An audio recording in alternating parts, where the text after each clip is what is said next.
Have you ever tried to talk to your partner and it seemed like you were on different pages? Have you been confused as to why your partner looks at things so differently than you do? Does it feel like your partner pushes your buttons on purpose sometimes and just likes to argue? If so, then this episode is for you, because in this episode, we're going to talk about how to get out of your head and into your heart. And by your heart, I mean tapping into the wisdom of your emotional experience. Our emotions carry important information about what is going well for us and what is not going so well in our relationships. And when we exclude this information by cutting off our emotions or simply using our intellect to relate to others, then we can often end up missing a deeper understanding of ourselves and our partner. And we end up having a more transactional type of relationship rather than a deep connection. Welcome to Trauma-Free Relationship. I'm Tom Philp, your host, and as a therapist, I've spent over 10,000 hours helping couples work through their trauma so they can repair ruptures, heal their wounds, and communicate from a place of wholeness and connection. Let's get started.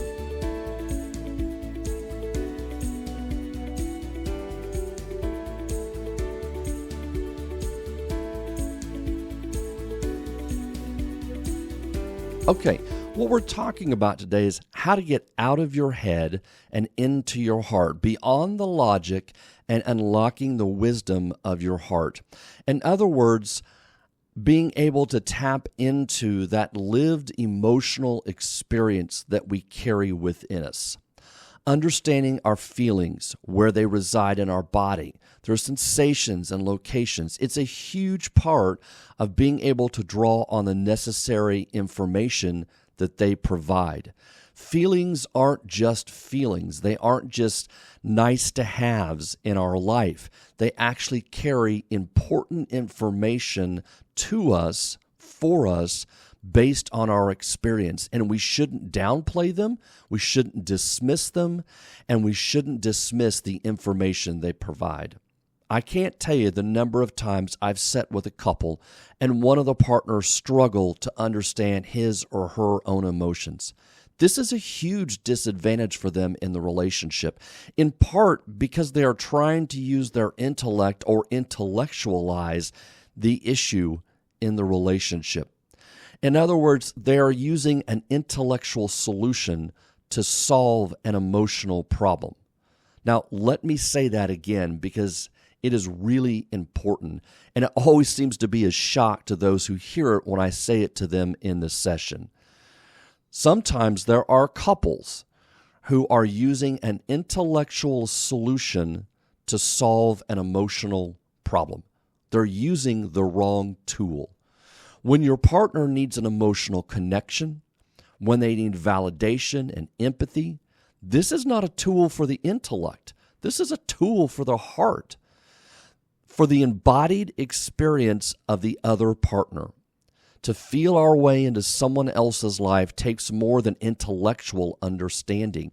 It takes us being able to read their faces, decipher their feelings, shift through the layers of meaning, and to be able to translate those words and translate those into words so that we resonate with our partner. We can feel their way into their life. One of the answers I often get from partners who struggle with their emotions is confusion. I'll ask, how do you feel when your partner expresses their hurt or pain or frustration? They will often reply, I feel confused. And part of the confusion is because they don't have access to all the information to help them relate to their partner in those moments.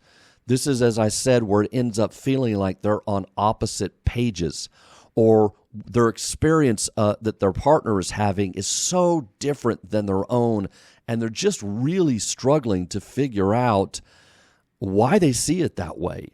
And they're trying to wrap their brain around the problem. If I could just think hard enough, if I can just trace back what happened, where they went wrong, where they misinterpreted, how they might have misunderstood, then I can really get to the heart of the issue and figure it out. And what they're missing is this valuable information that the heart or our emotions provide. So how does someone get this way? I think is probably a question you're asking yourself. How does someone end up intellectualizing or using their head all the time as opposed to being able to integrate more of their emotions? Well, this is a coping mechanism, and this is their safe place. This is where these type of people have learned to adapt from their early experiences that taught them that emotions were not acceptable. There was no one there to help them process their emotional life, to sit with them during times of distress, hurt, pain, or discomfort, and help them be able to bear those feelings and to put those feelings into perspective. So what is somebody left to do if they don't have anyone to mirror their emotional life? They simply adapt and cut off their emotions and live in their head. And this makes perfect sense. And it also makes sense that they probably were validated for going to their head. They probably was reinforced by others when they became very smart and astute. Maybe they were able to find validation by being good at school. Maybe making good grades was how they separated themselves from their siblings and they got attention from their parents or praise from their parents. Or maybe it's the only time they got compliments from caregivers was when they read a book. Maybe they were seen as intelligent and good problem solvers, and that is how they learned to relate to others. That is how they learned to be useful and be needed. Or maybe they became successful as entrepreneurs because they were able to outsmart their competitors and grab more market share of their product or service, and this is how they rose up the ranks. Chances are they gained acceptance and approval of others when they used their intellect than when they found not using their intellect or by using their emotions. So going to their head was not only a coping mechanism, it was a way they felt safe. And then like most things, it gets reinforced over time. So that's a little bit of how people that end up struggling with their own emotional life and with the emotional life of others, whether we want to call that, being in the heart, using the wisdom of the heart, or emotional intelligence. This often is the case. They have learned to adapt from previous circumstances, and they learn to go to their head and figure things out, oftentimes because there was nobody there to help them process their emotions. Now, when we talk about our emotional life, there's really three things we can do to help us get into our emotions, help us sort of resonate with the wisdom of the heart, so to speak. The first thing we have to do is we have to begin to notice what is in our body. We are embodied creatures, meaning we have this shell that we live in, that we walk around. We have a heart that pumps blood through our veins. We have kidneys that process things. We have all kinds of organs that have their job, and they all are tied to this central nervous system that runs from about the middle of our butt all the way up to our brain that helps us process all this experience that we have, including processing our bodily experience. So our emotions embody what has happened to us, the good stuff as well as the bad stuff. And I often say our body is the first responders of emotion because usually we feel things in our body. So the first step is to really be able to feel some kind of sensation in your body, being able to really feel anything that might come up that could be expressed as an emotion.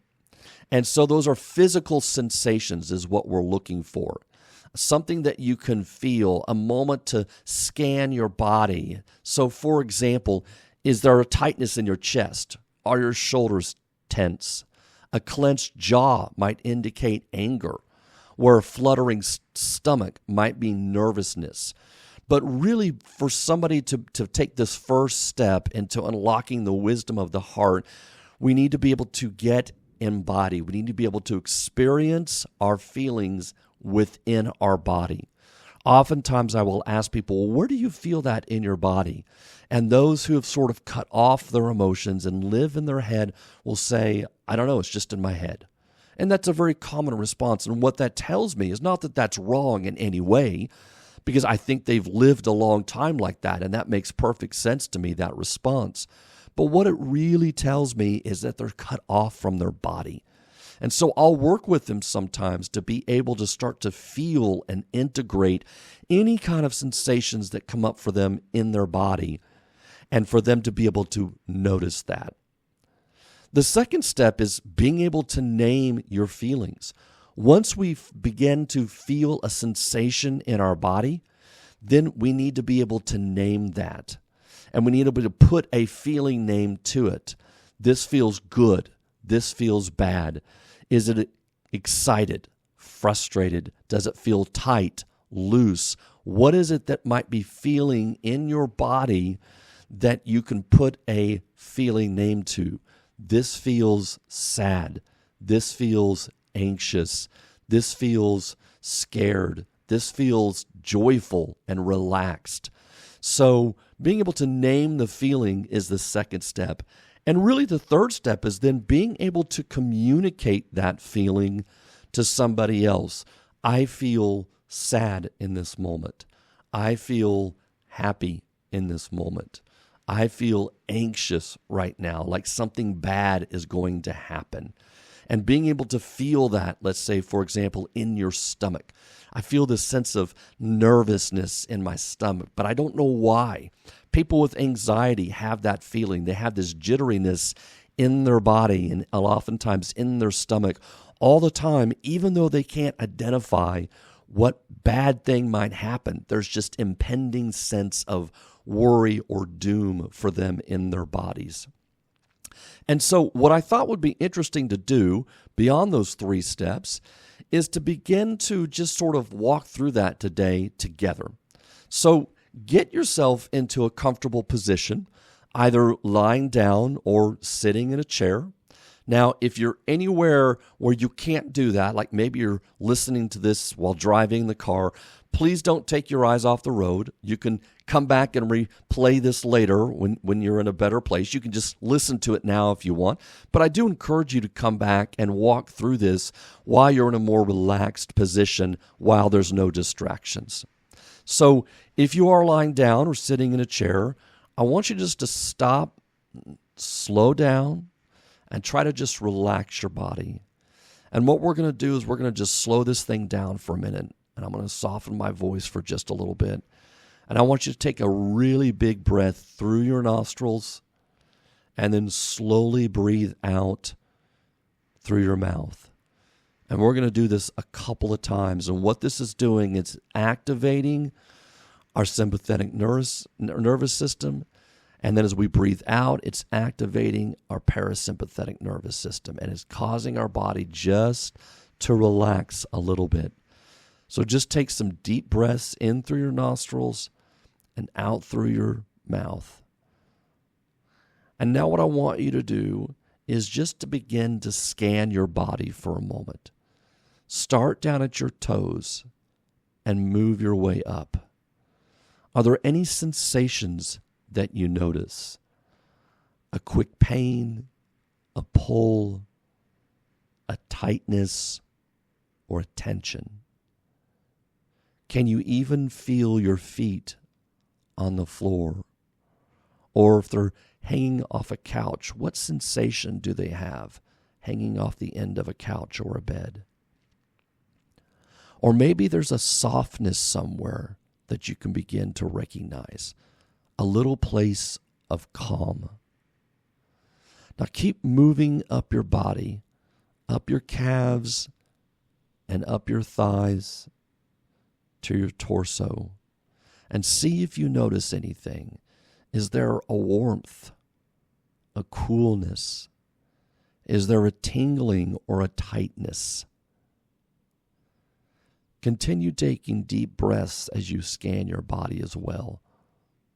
The whole goal is just to try to become aware of what might be happening in your body.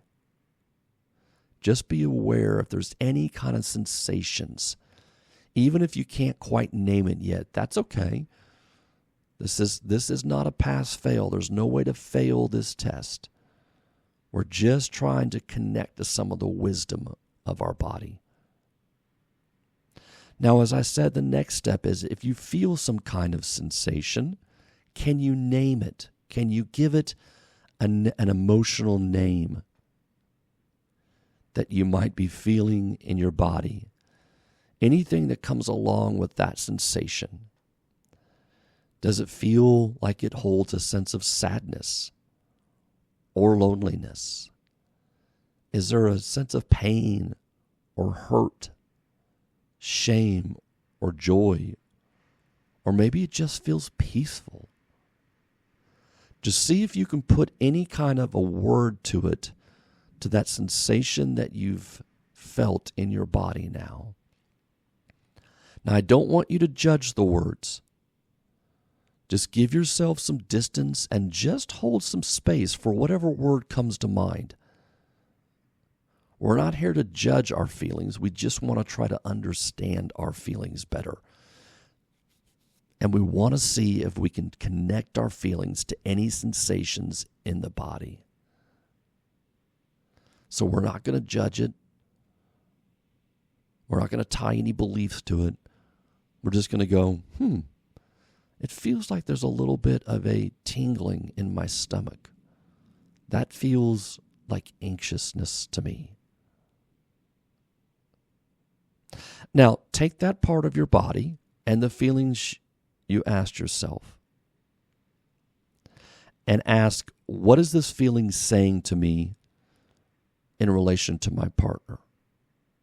What is this feeling saying to me about my experience in my relationship? Can you talk to that part of your body, that part of yourself, and ask it to communicate what it needs, what it longs for, or what it needs to heal? So there's information, there's wisdom in our bodies, but we have to be able to tap into that in order to be able to use that wisdom. Okay, now what I want you to do is sort of slowly begin to move around. Start by wiggling your toes and ankles, and then your hands and your wrists. If you're sitting in a chair or lying down with your eyes closed, you can open your eyes now. And I just kind of want you to slowly re-engage your body. Now, reflect on what happened. Were you able to locate a sensation in your body? Were you able to identify a feeling? If not, that's okay. For some folks, they've lived so long in their head that tapping into the body seems really foreign. And it may take several tries to be able to sense something. It doesn't mean you failed. There's no way to fail with this. It just simply means that you relied on using your head and your intellect, and you've lived so long going to your head for protection, for a sense of safety, for approval and acceptance, to get ahead in life, that this is just new to you. It's just foreign, and that's okay. It may take some more time for you to be able to feel this. Now, this was a very short, condensed version today. There is another podcast I did called Progressive Relaxation that can help you achieve the same thing, and I think it's longer. It kind of goes through more of parts of your body where I ask you to tense them up and then relax them. So you're welcome to go back and listen to that one as well. And as I said, this may take several tries for you to be able to sense or feel something in your body. And I want you to have patience and compassion with yourself as you're trying something completely new. And so I thank you all for listening today. I hope this was helpful to you, and we'll talk to you next time. Thank you for listening to Trauma-Free Relationship, a podcast for the healing of attachment trauma. You can find us on Facebook, Instagram, or our website at traumafreerelationship.com. Be sure to look for our next episode on your favorite streaming service.